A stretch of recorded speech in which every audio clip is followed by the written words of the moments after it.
परमेश्वर कहता है यदि तू मेरे वचन को ना भूले, अपने हृदय रूपी पट्टियों पर लिख ले, तू अनुग्रह पाएगा, तू ग्रेस को रिसीव करेगा। किसकी? परमेश्वर कहता है मनुष्यों की भी और मेरी भी।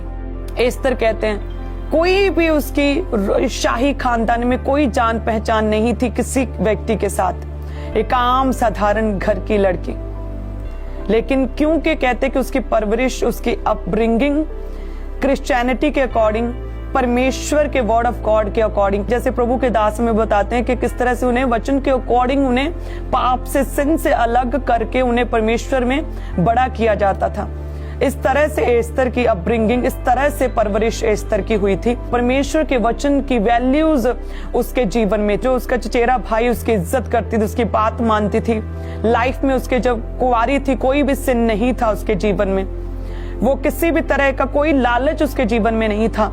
जब हेगे के द्वारा उसे अच्छी अच्छी वस्तुएं, कई तरह के उपहार, एक्स्ट्रा उपहार उसे ऑफर किया गया, तो कहते उसने लालच नहीं किया, उसने वही लिया जो उसके लिए उचित था। उसने नॉन बिलीवर हेगे का, नॉन बिलीवर राजा किंग का फेवर मिला। कहते कि राज मुकुट पहनाया गया। यदि आप एस्तर की तरह परमेश्वर का भय माने, आप सेम फेवर पाएंगे अन्य देशों में, नॉन बिलीवर्स के बीच में भी आप परमेश्वर के फेवर को पाएंगे।